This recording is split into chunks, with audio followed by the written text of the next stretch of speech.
Subscribe, pencet tombol notifikasi loncengnya. Jangan lupa like, share, and comment. Palestina. Palestina. Sekarang ini. Nah, kita tanya dulu ke Mang Sodikin gimana Palestina. Mang Sodikin. Ya, Biar tanggapan Mang Sodikin ini kita menanggapi. ya. Cuman dari pengalaman sedikit banyak. Tapi kan itu negara Islam kan. Palestina negara Islam. Ya. Cuman seharusnya pemerintah itu mendukung bersatu gitu kan.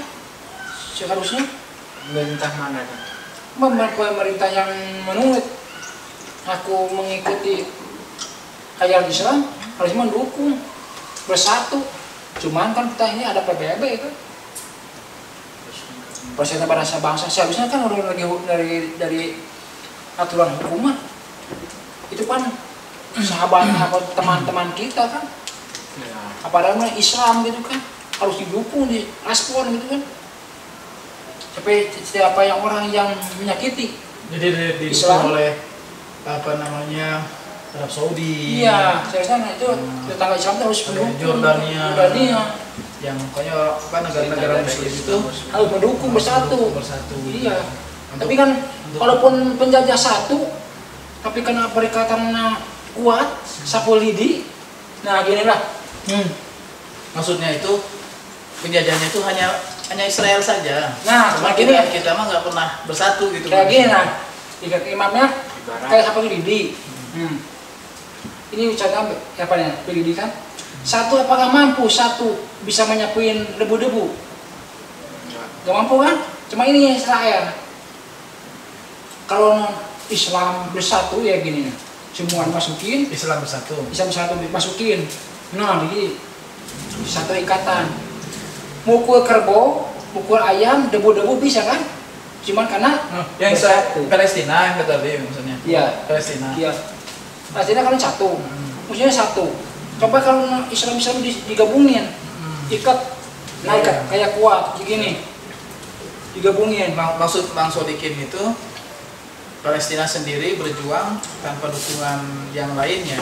Ya, itu ya kita sebagai Muslim harus mendukung perjuangan saudara-saudara kita yang ada di Gaza, Palestina. Karena kalau kita bersatu, insya Allah kuat seperti Sapulidi tadi.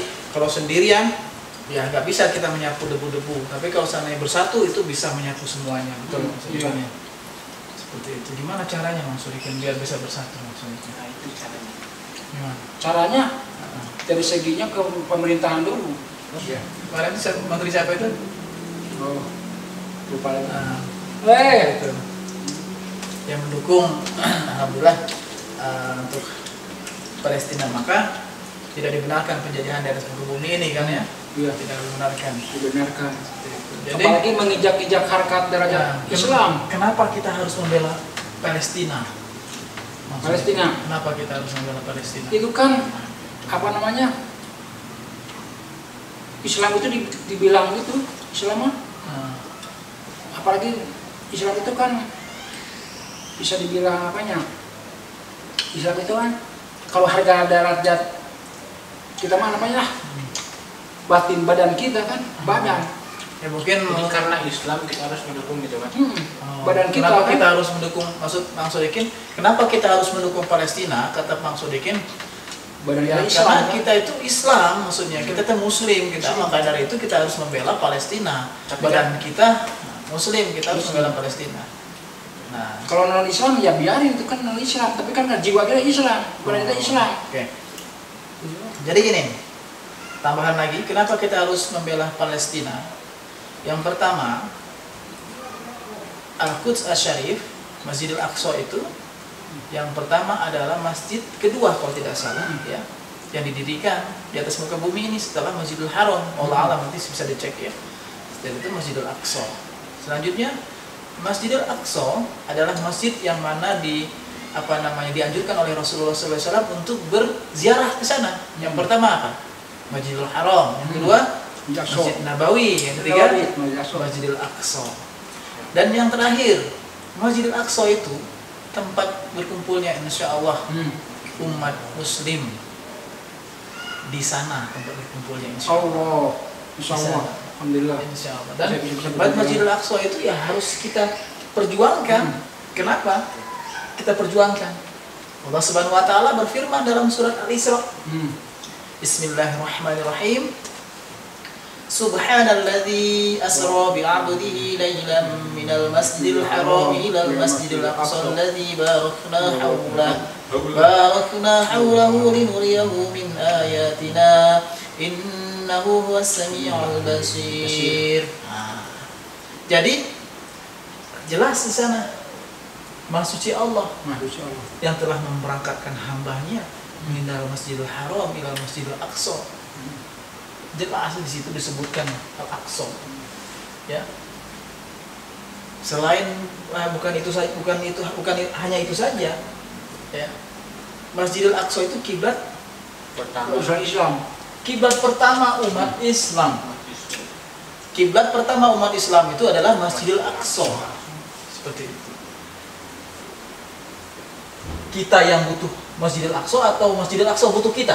Kita yang butuh Masjidil Aqsa. Kita yang butuh Masjidil Aqsa, bukan Masjidil Aqsa yang butuh kita. Jadi jangan GR kita. Jangan GR. Kita ini butuh Masjidil Aqsa butuh kita. Kita harus bantu Masjidil Aqsa. Enggak. Bukan. Masjidil Aqsa enggak butuh kita, tapi kita butuh Masjidil Aqsa. Sebabnya apa? Gini. Semutnya di zamannya Nabi Ibrahim itu hanya gini-gini aja. Ke api itu. Ke apinya waktu membakar Nabi Ibrahim alaihissalam. Gak bisa memadamkan apinya. Tetapi sudah jelas semut itu di mana berpihak?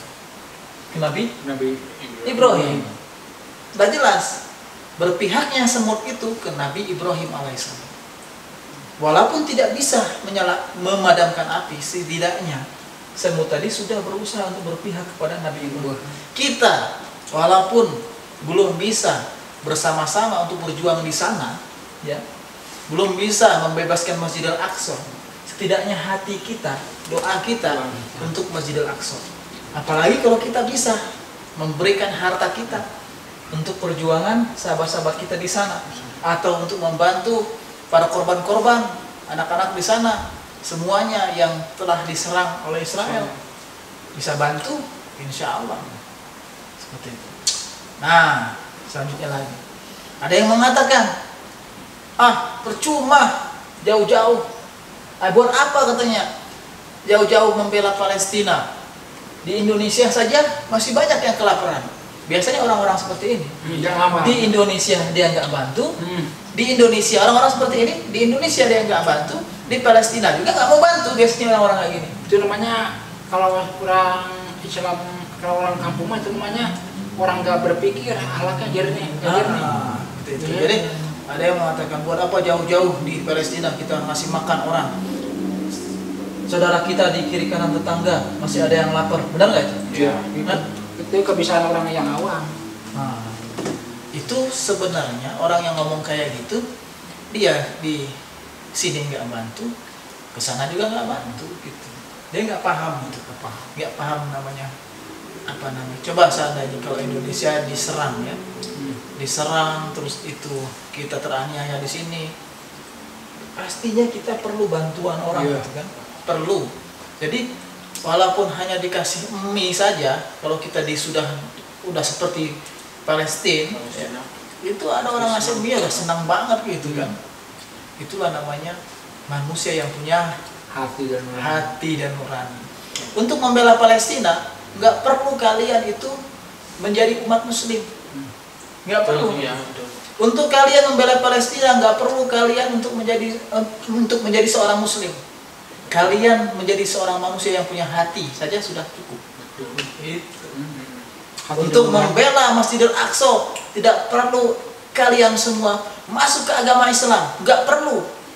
Cukup kita, cukup sahabat-sahabat semua punya hati nurani sebagai manusia untuk membela Masjidil Aqsa. Itu. Setiap orang yang punya hati dan nurani gak bisa berbuat jahat. Iya. Orang yang punya hati nurani, biasanya orang yang sedih melihat penderitaan orang lain, hatinya itu lembut. Hatinya lembut. Biasanya. Dia bukan hanya yang jauh saja dari Palestina, teraniaya saja dia sudah Sentuh. tersentuh hatinya. Apalagi ngelihat tetangganya, kalau saya nauzubillah sedang dianiaya orang lain, dianiaya orang lain pasti lebih tersentuh lagi. Iya. Ngelihat tetangganya kelaparan, yang jauh saja ditolong, apalagi yang dekat. Seperti itu. Jadi intinya, sahabat-sahabat, kita harus punya hati aja. Nah, makanya Allah ciptakan hati itu sebagai pondasi. Fondasi. Itu. Allah ciptakan hati sebagai pondasi manusia.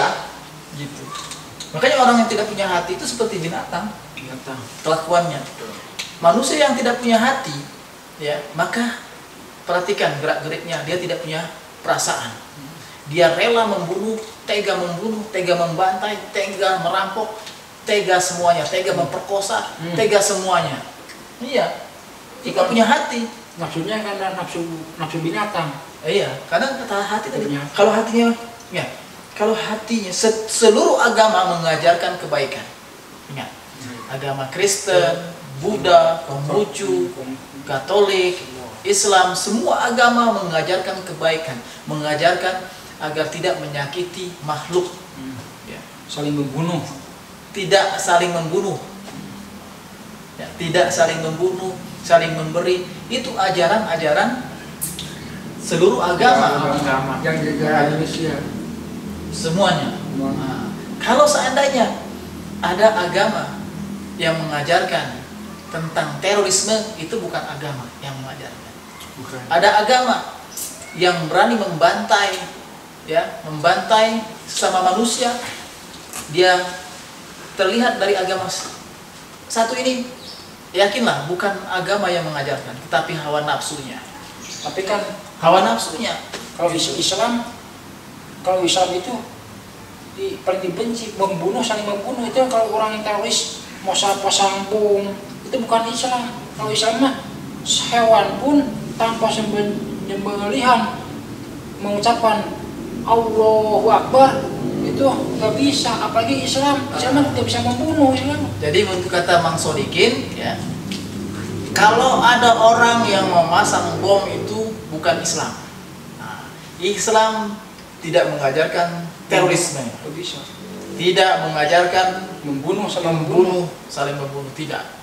Tapi Islam itu rahmatan lil alamin.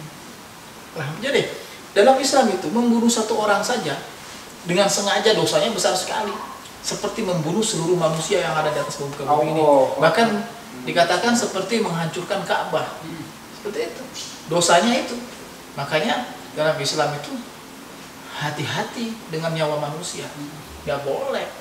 Tidak ada ajaran-ajaran. Jangan sama. Oke, lanjut. Langsung dikit ah. Ini dulu.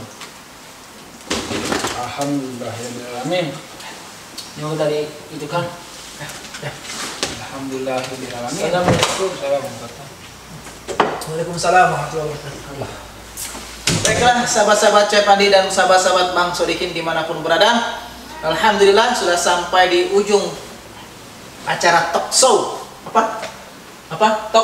Talk show, ya. Teratok tok. Langsung. So. Oke, sahabat-sahabat Cepandi jangan lupa subscribe,